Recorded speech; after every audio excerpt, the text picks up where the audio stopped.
So hello guys. So welcome back to YouTube channel. So இன்னைக்கு நம்ம எந்த match பற்றி ரிவ்யூ பண்ண போகிறோம் அப்படின்னா it's going to be the el clasico which has happen. So Mumbai Indians vs Chennai Super Kings. So இந்த match பார்த்துருந்தீங்கன்னா தெரிஞ்சிருக்கும் எப்படி மேட்ச் போச்சுன்ட்டு. ஸோ ஆக்சுவலாக first like Chennai Super Kings they put like அவங்க ஸ்கோர் பார்த்தீங்கன்னா லைக் பயங்கரமாக ஸ்கோர் பண்ணாங்க. They score 207 and in reply Mumbai Indians just scored 104. So it was a very convincing victory for Chennai Super Kings. And also like it's not a victory, so it's kind of a statement that இந்த மாதிரி நாங்க எவ்வளோ injured players இருந்தாலுமே like we can able to back them and play for this match. So இந்த match பத்தி review start பண்ணுவோம். So Kishore, உங்க thoughts என்ன இந்த மேட்ச் பத்தி?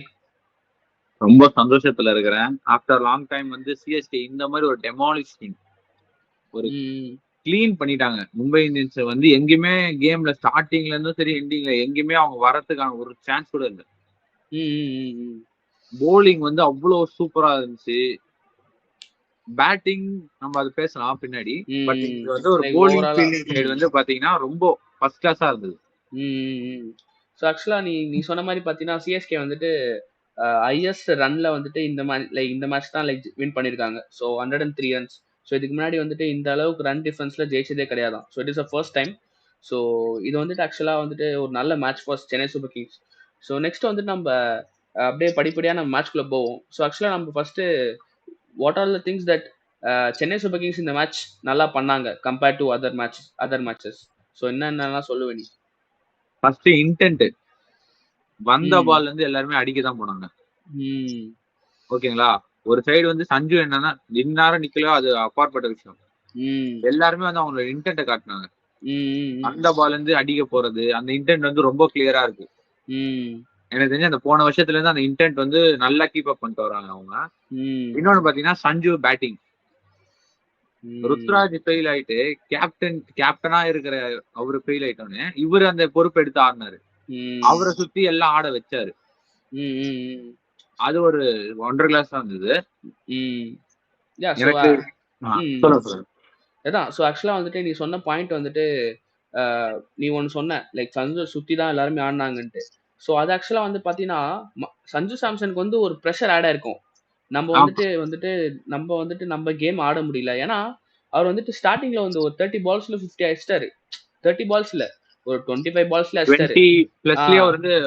ஆமா. அதுக்கப்புறமா அப்படியே கொஞ்சமா அப்படியே சிங்கிளா ஆடும்போது அவருக்கே தோணி இருக்கும் நம்ம கேமே கிடையாது இது அப்படின்ட்டு.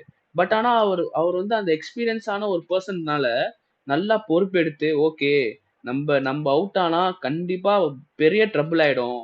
ஏன்னா பேட்டிங் இதுக்கப்புறம் பாத்தீங்கன்னா யாருமே இல்ல அப்படின்ற அண்டர்ஸ்டாண்ட் பண்ணி செம்மையானார் இந்த மேட்ச். அதுவும் அவருக்கு வந்து அந்த செஞ்சுரி அடிக்கணும்ன்ற டிசர்வ்ட் ஆக்சுவலா. ஸோ அந்த செஞ்சுரி வந்ததுக்கு அப்புறம் like I felt very like happy for him.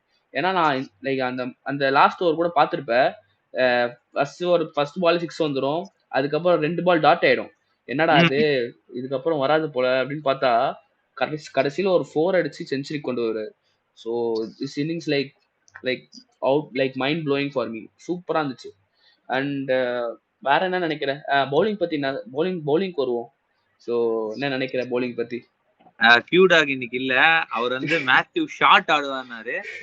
நான் அப்பவே சொன்னேன் அகில் ஹுசைன் நமக்கு தேவைப்படும் அப்படின்னு. இன்னைக்கு அதே மாதிரிதான் போயிருக்கு மேட்சஸ். நேற்று நம்ம சொன்ன அந்த டாப்ல பிளேயிங் லெவல்ல தான் போயிருக்கிறாங்க. சப்ராஸ் கான் 1 டவுன் நான் சொன்னது நடந்தது. அகில் ஹுசைன் வருவாரு போலிங் போடுவாருன்னு சொன்ன மாதிரி தான் நடந்திருக்கு. ஸோ வந்து இன்னைக்கு வந்து அகில் ஹுசைனுக்கு ஃபர்ஸ்ட் ஓவர் கொடுத்தாரு பாருங்க. Super move. இன்னைக்கு அவர் கொடுத்ததுலயே உருப்படியானது. அவருக்கு பேட்டிங் வந்து பேட் ஃபார்ம்ல இருக்காரு, அதெல்லாம் இல்ல. பட் கேப்டன்சி லெவல்ல நல்லா இம்ப்ரூவ் ஆயிருக்காரு. தைரியமா கொடுத்தாரு. அதுதான். ஸோ இதுல வந்துட்டு அகில் ஹுசைன் வந்துட்டு லைக் ஆன் அண்ட் ஆஃபா இருந்தார் டீம்ல. எனக்கு தெரிஞ்சு இதுக்கப்புறம் அவர் கண்டிப்பா தூக்க மாட்டாங்க. அவர் வந்துட்டு அவர் பிளேயிங் லெவல்ல இருக்க வேண்டிய பிளேயர் நீங்க இம்பாக்ட்ல தூக்கி வச்சிருக்கீங்க. ஆக்சுவலா வந்துட்டு அது வந்துட்டு லைக் அது ஒரு ஸ்ட்ராட்டஜிக்கா லைக் அது வந்து மூவா பண்றாங்க. ஸோ சீக்கிரமா அவுட் ஆனா மேபி யாரை கொண்டு வரலாம். பட் ஆனா எனக்கு தெரிஞ்சு இதுக்கப்புறம் வந்துட்டு அகில் ஹுசைனை வந்துட்டு பிளேயிங் லெவல் வச்சுட்டு I think they will change maybe other like Karthik சர்மாவோ அந்த மாதிரி மேபி தே கேன் ட்ரை.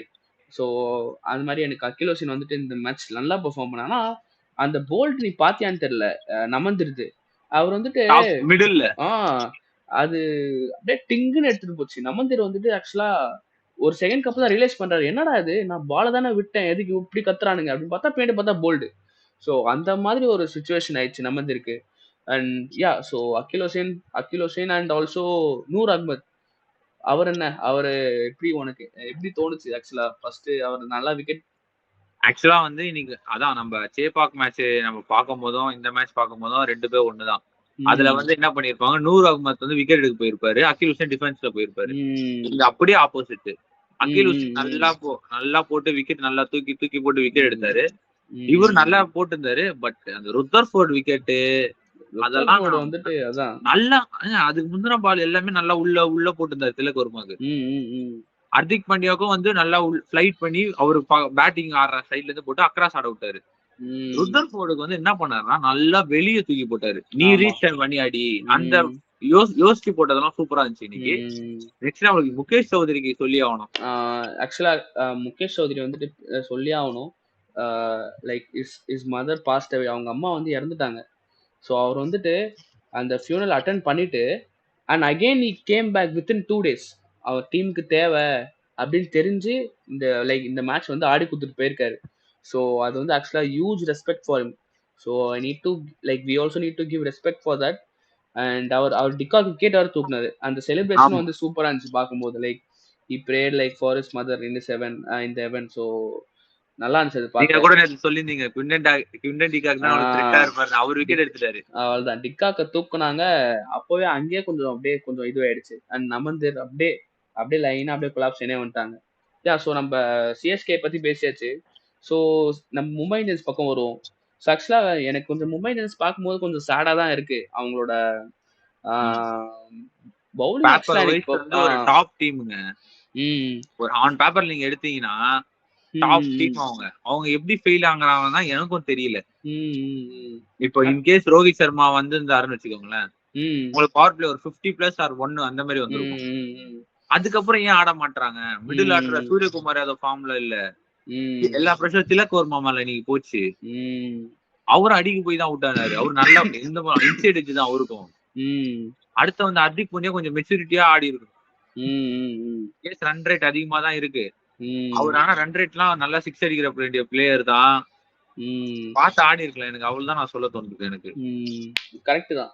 ஏன்னா வந்துட்டு அஸ் எ மும்பை ஃபேனா வந்துட்டு எல்லாருமே என்ன ஃபீல் பண்ணிருப்பாங்கன்னா, மேபி ரோஹித் சர்மா இந்த மாதிரி இருந்திருக்கலாமோ அப்படின்னு யோசிச்சிருப்பாங்க. ஏன்னா ரோஹித் சர்மா வந்துட்டு லைக் இன்ஃபீல்டும் வந்துட்டு லைக் அவர் நல்லா ஒரு லைக் கேப்டன்சின்னு பண்ண மாட்டாரு. பட் ஆனால் அந்த ஃபீல்டிங் சேஞ்சஸ் அதெல்லாம் கொள்வாரு. அதே மாதிரி அந்த ஓப்பனிங் என்னதான் அந்த லைக் நியூ பேட்ஸ்மேனா இருந்தாலுமே அவரும் ஸ்ட்ரகிள் பண்றாரு. இன்னைக்கு வந்துட்டு அவர் அவர் எந்திரிச்சு ஆடின விதமே வந்து ஒரு மாதிரி இருந்துச்சு.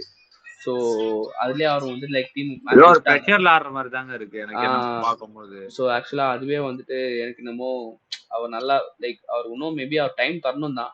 பட் ஆனா அதுதான் நான் என்ன சொல்றேன்னா, சரி நீங்க அவளுக்கு சான்ஸ் கொடுக்க நான் தப்புன்னு சொல்லல. நீங்க எடுத்தோடனே ஓப்பனிங் தராம 1 டவுன் தாங்க. நமந்தீர் உங்களுக்கு ப்ரூவ் பண்ணிருக்காரு ஓப்பனிங்ல. நமந்தீரை அனுப்புங்க.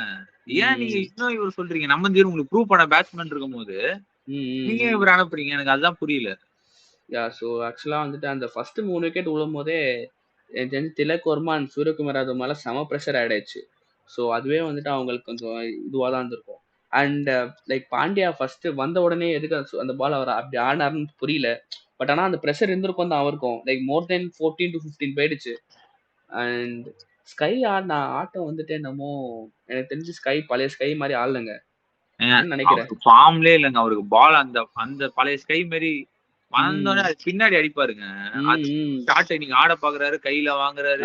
அந்த 2 வாட்டி தொடர்ந்துயா, அதுவும் யார் ஓவர்ல? கம்போஜ் ஓவர்ல தானே அது? கம்போஜ் ஓவர்ல தான். கம்போஜ் ஓவர்ல நான் லைக் நான் நினைச்சேன்னா ஓகே கம்போஜ் தானே மேபி அவர் அந்த ஷாட் நல்லா ஆடுவார் அப்படின்னு பார்த்தா தொடர்ந்து லைக் அதாவது ஃபார்ம்ல இல்லைன்னா எப்படி ஒரு பேட்ஸ்மேன் ஆடுவாரோ அதை அப்படியே பெர்ஃபெக்டா எக்ஸிக்யூட் பண்ணாரு. அவர் அது ஃபேவரட் ஷாட் அது. ஆனா அது படவே இல்லை அது பேட்ல. ஸோ அதுதான் நம்ம டீமுக்கு ஒரு ருத்ராஜ், அந்த டீமுக்கு ஒரு சூர்யா நினைச்சிட்டு போக வேண்டியதுதான். அவ்வளவுதான். ஆனா ஆக்சுவலா சூர்யா வந்துட்டு maybe he needs to like அவரும் வந்துட்டு கொஞ்சம் கன்சிடர் பண்ணணும் தான் இதுக்கப்புறம் வந்துட்டு. ஏன்னா சேஞ்சஸ் எல்லாம் கொண்டு வந்தாங்கன்னா கொஞ்சம் கஷ்டமாயிடும். லைக் ஏன்னா வந்து கடப்பார சைடு. ஸோ ஸ்கைலாம் வந்துட்டு இப்படி போகக்கூடாது. Like you need to prove it that he is a good player. ஏன்னா அவர் அப்படியே நல்லா கொண்டு போயிருக்காரு. ஸோ நெக்ஸ்ட் நம்ம வந்துட்டு கேம் சேஞ்சர் செக்ஷன் போவோம். ஸோ இந்த மேட்ச்ல நீ யார் கேம் சேஞ்சர் நினைக்கிற? நான் அகில் ஹுசேன் தான் டெஃபினெட்லி. ஓகே. நீங்க என்னதான் சஞ்சு வந்து ஒரு செஞ்சுரி அடிச்சிருந்தாலுமே அது பிலோ பாஸ் ஸ்கோர் தான் வந்தது கடைசியில நமக்கு. கரெக்ட் தான். நம்ம ஆக்சுவலா ப்ரெடிக்ட் பண்ணியிருந்தோம் ஆவரேஜ் ஸ்கோர் வந்துட்டு லைக் ஆவரேஜ் வின்னிங் ஸ்கோர் வந்து நம்ம 220ன்ற மாதிரி செட் பண்ணியிருந்தோம். ஸோ அதுல வந்து ஒரு 10 to 15 ரன்ஸ் ஷார்ட்டா தான் இருந்தாங்க. ஸோ அதுலயும் ஒரு அகில் ஹுசேன் நல்லா பண்ணாரு. ஓகே. ஸோ நெக்ஸ்ட் நம்ம வந்துட்டு இம்ப்ரூவ்மெண்ட்ஸ் அப்படின்ற மாதிரி மும்பை இந்தியன்ஸ் இந்த மேட்ச்ல என்ன பண்ணணும் நெக்ஸ்ட் மேட்ச்ல? இல்லனா எனக்கு தெரிஞ்சு அவங்க வில் ஜாக்ஸ உள்ள எடுத்து வந்து ஆட வைக்க பார்க்கலாம் தான் நான் சொல்றேன். ஏன்னா உங்களுக்கு ருத்தர்ஃபோர்ட வச்சுட்டு நீங்க வெறும் அவரை ஹிட்டரா மட்டும் பாக்குறீங்க. அவருக்கு அவர் நீங்க பாத்தீங்கன்னு வச்சுக்கோங்களேன், அவர் எங்க ஆடுறாருன்னு எனக்கு சத்தியமா தெரியல. நீங்க சவுத் ஆப்பிரிக்கா லீக்ல எல்லாம் பாத்தீங்கன்னா அவர் கொஞ்சம் மேல ப்ரொமோஷன் பண்ணி ஆடுவாரு. ப்ரூவிஸும் அவரும் வந்து சரியான நாக்கடவங்க, சரியான ஃபார்ம்ல இருந்து வந்தவர் அவரு. ருத்தர்ஃபோர்டு எனக்கு நீங்க என்னன்னா ஹர்திக் பாண்டியா அது கீழே ஆடும்போது ஒரு மேட்ச் அவருக்கு சான்ஸ் கொடுக்கல மேல ஆட. ஆர்சிபி மேட்ச்ல வந்து அவர்கிட்ட கொஞ்சம் இன்னும் ஸ்பேர் பால் இருந்தா அவர் முடிச்சிருப்பாரு அந்த மேட்ச. கரெக்ட் தான். நீங்க கொஞ்சம் அவர் ஃபார்ம்ல இருக்க பேட்ஸ்மேன் ஹர்திக் பாண்டியா ஃபார்ம்ல இல்ல, இப்போ பழைய ஃபார்ம்ல. நீங்க அவருக்கு ப்ரொமோஷன் தரலாம்ல, அது பாக்கலாம். நிறைய சேஞ்சஸ் பண்ணலாங்க. அவங்க யோசிக்க மாட்டாங்களா இல்ல என்ன டீம் அட்மாஸ்பியர் எனக்கு எப்படின்னு தெரியல. எனக்கு அதான் நீ சொல்ற சேஞ்ச் ஓகேவா தான் இருக்கு. பட் ஆனா எனக்கு என்ன ஃபீல் ஆகுதுன்னா இவர் இருக்கார்ல வில் ஜாக்ஸ், எனக்கு என்னமோ வில் ஜாக்ஸை கொண்டு வந்து அடுத்த மேட்ச் ருத்தர்ஃபோர்டு உட்கார வச்சிருவாங்கன்னு தோணுது. எனக்கும் அப்படிதான். ஆனா ருத்தர்ஃபோர்டு அதுதான் ருத்தர்ஃபோர்டு நல்ல ஃபார்ம்ல இருந்து வர பிளேயரு, ஒரு நல்ல ஹிட்டரு, ஒரு வெஸ்ட் இண்டீன்ஸ் அந்த ஃபார்ம்லாம் இருக்கு. பட் அவங்க எனக்கு தெரிஞ்சு யோசிப்பாங்க தான் ஒரு போலிங் ஆப்ஷனா நம்ம யூஸ் பண்ணலாம் வில் ஜாக்ஸ. அதான் எனக்கு என்னமோ அந்த சேஞ்ச் கொண்டு வருவாங்கன்னு தோணுது. பட் ஆனா அது எப்படி கிளிக் ஆகும்னு தெரியல. மேபி அவர் வந்துட்டு லைக் அந்த வேர்ல்டு கப் ஃபார்மோட வராரு வில் ஜாக்ஸ். ஸோ அவர் கிளிக் ஆனார்னா நல்லா தான் இருக்கும். பட் அட் த சேம் ஏன்னு பார்த்தீங்கன்னா அவங்க வந்து கசாம்ஃபரும் அப்புறம் வந்து சாட்னரையும் ஆடுறாங்க. ஸோ அது என்னமோ எல்லா மேட்சுமே அதுமாதிரி ஆட வைக்க வேணாம்னு தோணுது. எதுக்கு 2 ஸ்பின்னர் வச்சுன்னு எல்லா மேட்சும் போடணும்னு தோணுது. அதெல்லாம் எனக்கும் தெரியல. இன்னைக்கு வேற சாண்ட்னர் இன்ஜுரி. ஸோ பாப்போம் நம்ம நெக்ஸ்ட் மேட்ச்ல வந்து ஆட வைப்பாங்களா இல்லையாண்டு. இன்னைக்கு இது கேட்க மறந்துட்டீங்க நீங்க ஹர்திக் பாண்டியா கேப்டன்சி. ஆக்சுவலா அதுதான் கேப்டன்சின்றதோட எனக்கு வந்துட்டு நீ என்ன பாயிண்ட் வச்சிருக்க ஹர்திக் பாண்டியா கேப்டன்சி பத்தி? அவர் என்ன இம்ப்ரூவ் பண்ணணும்? இவர் வந்து 2 ஓவர் 36 ரன் கொடுத்துட்டாரு சரிங்களா. 16வது ஓவர் வந்து ஒரு ஃப்ரெஷ் யங்ஸ்டர் அவர்கிட்ட எடுத்துட்டு போய் கொடுத்தா அவர் என்ன போடுவார்? அவரு உங்க கையில இருக்கும் போது நீங்க கொடுத்தா ஓகே. இன்ஃபார்ம் பேட்ஸ்மேன் சஞ்சு அங்க இருக்காரு, அவர்கிட்ட எடுத்துட்டு போய் கொடுக்குறீங்க. அவர் வந்துட்டு அதுக்கு போன மேட்ச் நல்லா போட்டாரு பகத். அவர் வந்துட்டு ஓகே அந்த 2 ஓவர் சூப்பரா போட்டாரு, அதெல்லாம் நான் எந்த குறையும் சொல்லல. அவர் 16th ஓவர் கொடுத்ததே வந்து மேபி சொல்லலாம் என்னடா இது இன்னும் லைக் பவுலிங்கே போடலையே அவன், ஓகே அவர் எப்படி போறான்னு பார்ப்போம் அப்படின்னு கொடுத்ததுலாம் சரி ஓகே அது ட்ரை பண்றான்னு வச்சுக்கலாம். ஆனா எதுக்கு சம்பந்தமே இல்லாம லாஸ்ட் ஓவர் போய் அவர்கிட்ட குத்தாருன்னா எனக்கு புரியவே இல்லை. ஹர்திக் பாண்டியாவுக்கு ஓகே 2 ஓவர் 38 போயிடுச்சு. பட் ஆனா அந்த டைம்ல ஒரு எக்ஸ்பீரியன்ஸான ஒரு பிளேயர் வந்துட்டு ஹர்திக் பாண்டியா அவர்தான் சார்ஜ் எடுத்துக்கணும், நான் போடுறேன் நான் நிறுத்துறேன்ட்டு. ஏன்னா நீ ரன்னு கொடுத்தினாலும் ஒன்னு எதுவும் கேட்க போறது இல்ல. ஏன்னா நீ ஆல்ரெடி 38 ரன் கொடுத்துட்ட. ஸோ அது நீ அப்படிலாம் நினைச்சிருந்தீங்கன்னா அந்த 38 ரன் கொடுத்ததே கேட்கதான் போறாங்க. முன்னாலதான் வந்துட்டு இவ்வளவு ஃபர்ஸ்ட் 2 ஓவர்லயே நல்லா பவர் பிளே ஆடிட்டாங்கன்னு. ஸோ அவர் வந்து டெத் பவுலிங் போட்டிருந்தாருன்னா, ஏன்னா சஞ்சு சாம்சனும் ஒரு சைட்ல வந்து சிங்கிள் எடுக்கவே இல்லை அந்த ஓவர்.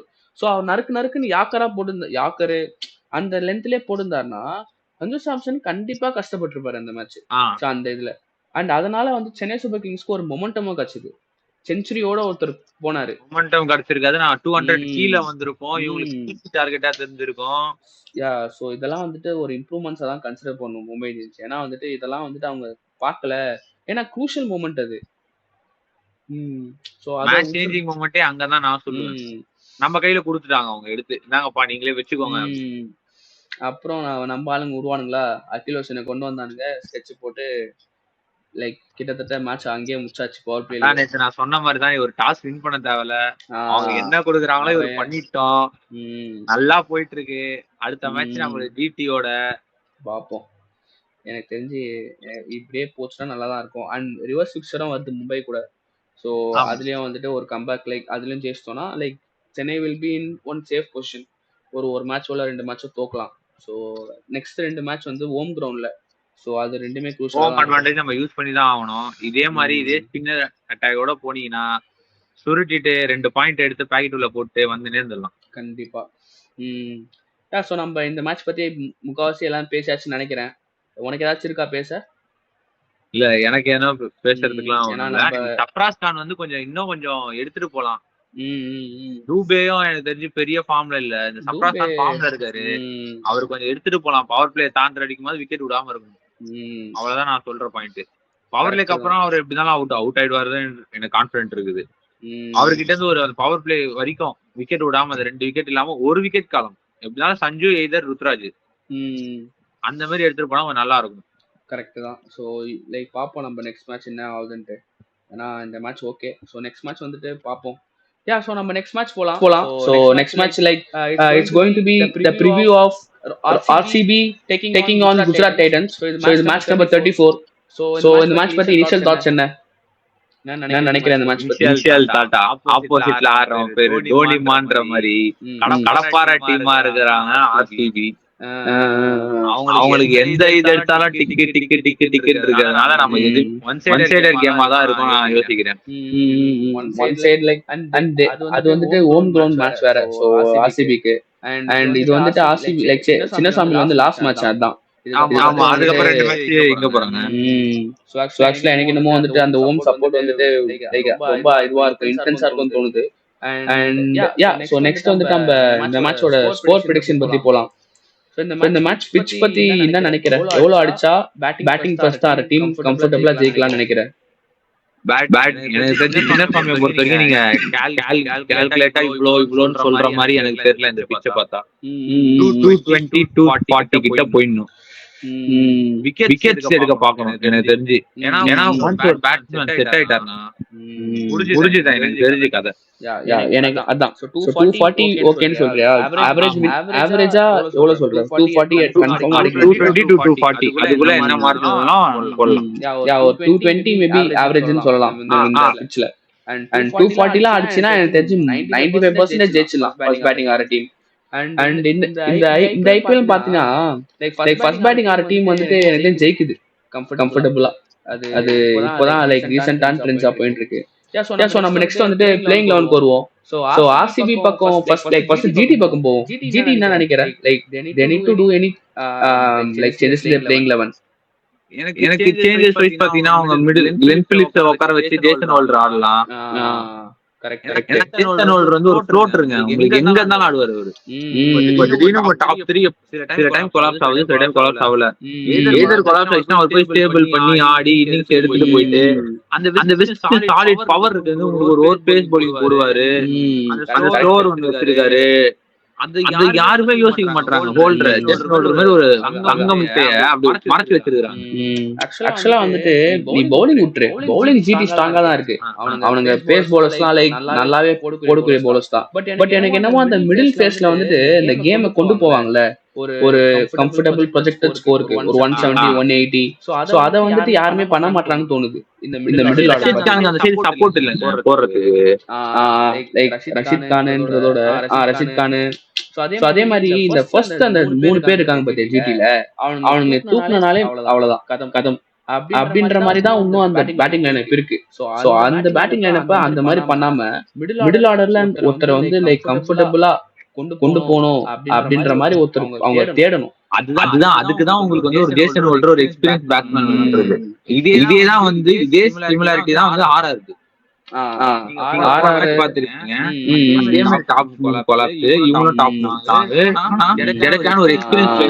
எடுத்துட்டு போனாரு கேம். அந்த வெயிட்டிங் கேம் ஆனாரு ஜடேஜா. அத வந்து ஓல்டர் பண்ணுவாரு. அந்த பொறுமையா ஆடி கடைசி ஓவர்ல அடிக்கலாம், கடைசி 2 ஓவர் அடிக்கலாம். சோ அப்படின்ற ஒருத்தர் வந்துட்டு அவங்க தேவை. சோ உன்னோட ப்ரெடிக்ஷன் படி என்னன்னா கிளென் பிலிப்ஸ் பதிலா ஜேசன் ஹோல்டர் உள்ள வரணும். ஓகே. சோ பவுலிங்ல வந்துட்டு எனக்கு தெரிஞ்சு ஓகே தான். They are okay. அண்ட் ஃபினிஷரும் வந்துட்டு ஷாருக் கான் வந்துட்டு ஆஃப் சைட் தான் இருக்காரு.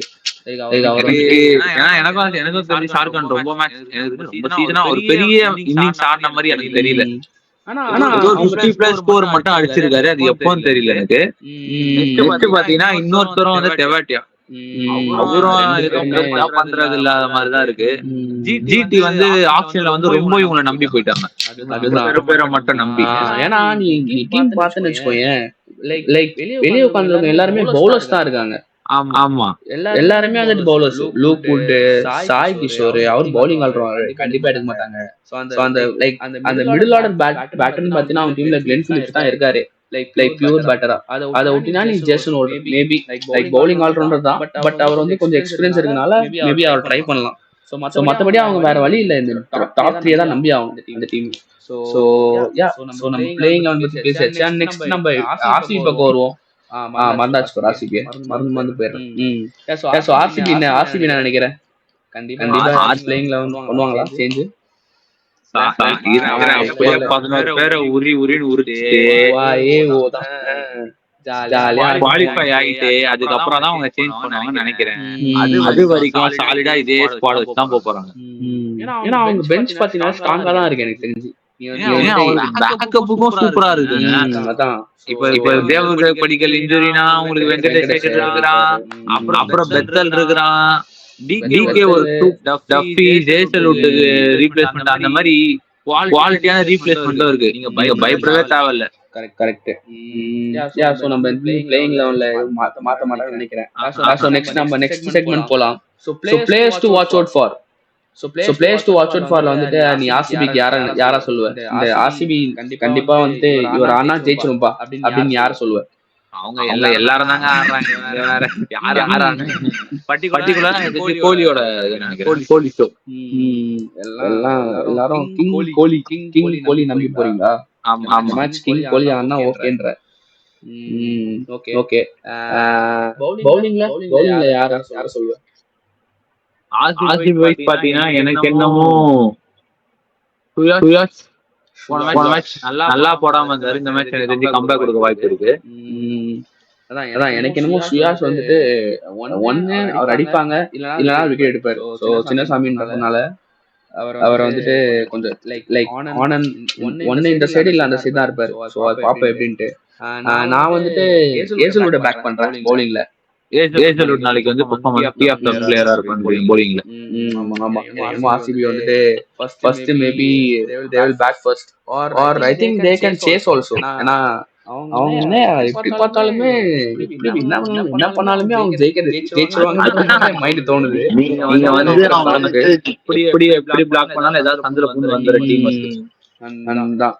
எனக்கு என்னமோ ஏசலோட் கிளியர் இருப்பாரு. அண்ட் பட்டிதார் வந்துட்டு எல்லா மேட்சுமே குவிக்கா அந்த ஒரு 40 அடிக்கிறாரு பாத்தீங்களா, அதுதான் வந்து எனக்கு தெரிஞ்ச எல்லா மேட்சுமே கேம் சேஞ்சிங்கா இருக்கு. அதுவும் அவர் வந்து ஒரு 30 பால் கூட எடுத்துக்க மாட்டாரு, 25 கூட எடுத்துக்க மாட்டாரு. அதான் அந்த 15 பால் அடிச்சுட்டு போயிட்டே இருக்காரு.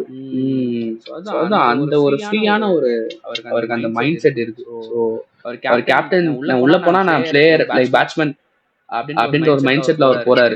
கேப்டன்சி பிரஷரே அவருக்கு இன்னும் லைக் தெரிய மாட்டேங்குது. ஸோ அவர் நல்லா ஆடிட்டு இருக்காரு. ஸோ நான் அவரை பேக் பண்றேன். ஸோ நெக்ஸ்ட் வந்து நம்ம ஜிடி பக்கம் போவோம். ஜிடி யார் சொல்லுவேன்? ஜிடி ஜார்ஜ் தி பாஸ். கரெக்ட் தான். அவர் ஆனா ஒன்னு உறுதியா சொல்லுவேன், அவர் மட்டும் டக்குனு அவுட் ஆயிடுனா ஜிடி கன்ஃபார்ம் தோத்துரும். அதுக்குதாங்க நான் பரபரப்பா சொல்றது. நீங்க எடுத்துட்டு வாங்க ஜேசன் ஹோல்டர், அவங்க பேட்டிங் அதுக்கப்புறம் பாருங்க. மேல டாப் 2 சாலிட் கில்லு, சுதர்சன், அப்புறம் பட்லர், அப்புறம் லெஃப்ட் ரைட் காம்பினேஷன் ஆட் ஆகுது. அடுத்தது ஹோல்டர், அடுத்தது ரஷீத் கான். இருக்க பேட்டிங் லைன் நீங்களே கொஞ்சம் சொதப்பீங்க. அப்புறம் உங்களுக்கு தெவாட்டியாவோ ஷாருக் கானோ யாராவது ஆடுவீங்க, 2 பேரும் ஆடட்டும். அதுதான் கரெக்ட் தான். சோ பட்லர் அடிக்கலனா எனக்கு தெரிஞ்சு கஷ்டம் தான் நெக்ஸ்ட் மேட்ச். அண்ட் பவுலிங்ல நீ யார் சொல்லுவ? நாளைக்கு வந்து ரஷீத் கான். அவர் வந்து நல்லா போட்டுட்டு இருக்காரு. கடைசியா 2 மேட்சுமே சூப்பரா போறாரு. அவர் நல்லா விழுது. அவரோட பழைய கூகுளியும் நல்லா விழுறாரு. சூப்பரா இருக்கு. நானும் வந்துட்டு பட்லர் பேக் பண்றேன். ஏன்னா பட்லர் ஆடியே ஆகணும் next match. So I'm thinking of him. And also Rabada எனக்கு என்னமோ போன மேட்ச் நல்லா ஆனாரு. So I think he will continue his form. So I'm going with Rabada. So நம்ம நெக்ஸ்ட் செக்மெண்ட் வரலாம். So it's going to be the prediction. So நீ யார் நினைக்கிற? It's going to be RCB or GT? RCB. ஆர்சிபியா? கன்ஃபார்மா? Confirm, definitely sure shot. ஷாட்டா வருதான். சரி ஓகே. பொட்டிதர் தான் நாளைக்கு. சரி ஓகே. எவ்வளவு பெர்சன்டேஜ் தரலாம்னு இருக்க ஆர்சிபிக்கு? ஆர்சிபிக்கு நான் வந்து 75. 75வா? ஓ அந்த அளவுக்கு ஷார்ட்டா இருக்கே நாளைக்கு. கன்ஃபார்மா ஆர்சிபி ஜெயிக்கும். 75-25 தரியா? ஆமா home advantage, in form team, in form players, bowling lineup கன்னு மாதிரி இருக்கு. உங்களுக்கு ஒரு ஏஜர் விட்டு புவனேஸ்வர் குமார், இதுக்கு மேல என்னங்க வேணும்? கரெக்ட் தான். நான் வந்து ஆர்சிபி பக்கம் தான் போறேன். But I am going with 60-40. எனக்கு என்னமோ பட்லர் அவர் வந்துட்டு போட்டு பிறந்துட்டாரு அப்படின்னா எனக்கு வந்து கொஞ்சம் மேட்ச் நல்லா போகும்னு நினைக்கிறேன். அண்ட் ஆல்சோ டாப் 3ல வந்துட்டு சுக்மன் கில் மேபி அவர் ஒரு ஆன் அண்ட் ஆஃப்ல இருக்காரு. பட் ஆனா அவரும் நல்லா ஆடுவார்னு நினைக்கிறேன். ஸோ எனக்கு என்னமோ ஜிடி வந்து they will also give a tough fight. நம்ம பொறுத்து வந்து பார்ப்போம். ஸோ க்ளோசிங் தாட்ஸ் இந்த மேட்ச் பத்தி என்ன நினைக்கிறேன்? எனக்கு தெரிஞ்சு ஜிடிக்கு வந்து இதுக்கப்புறமா அவங்க யோசிக்காம இருந்து மறுபடியும் பேக் பண்ணி இவங்களே சேம் டீம்ல போனாங்கன்னா கொஞ்சம் கஷ்டம் தான். அவங்களும் சேஞ்சஸ் நிறைய கொண்டு வர பாக்கணும். அதுதான் என்னோட பாயிண்ட் ஆஃப் வியூ. ஏன்னா அவங்க வந்து ரொம்ப நாளா அடிச்சமாவே அரைச்சிட்டு இருக்காங்க. இதே டீம் போட்டோம்ட்டு அவங்க யோசிக்கிறாங்களா இல்லையான்னு தெரியல. சேஞ்சஸ் கொண்டு வாங்க, நல்லதே நடக்கும், கான்ஃபிடென்ட்டா இருக்குன்ற மாதிரிதான் இருக்கு. கரெக்ட் தான். ஸோ நம்ம பொறுத்து பார்ப்போம். ஸோ நாளைக்கு நம்ம இந்த மேட்ச் பத்தி லைக் ரிவ்யூவும் போடலாம். ஸோ அந்த வியூவர்ஸ் கொஞ்சம் இதுவா இருக்கும். And yeah so thanks viewers. So எனக்கு தெரிஞ்சு நம்ம இந்த வீடியோ இதோட முடிச்சுக்கலாம். ஸோ எனக்கு இந்த மேட்ச்ல எனக்கு தெரிஞ்சு இந்த ரிவ்யூல லைக் நம்ம first Mumbai Indians CSK match பத்தி கொஞ்சம் அளவுக்கு பேசியாச்சு. And also we talked about the preview between RCB and GT. So இதோட நம்ம next match like next video நாங்க உங்களோட இந்த மேட்சோட ரிவ்யூவோட நான் உங்களை சந்திக்கிறேன். So அது வரைக்கும் bye to everyone. Bye guys. Bye.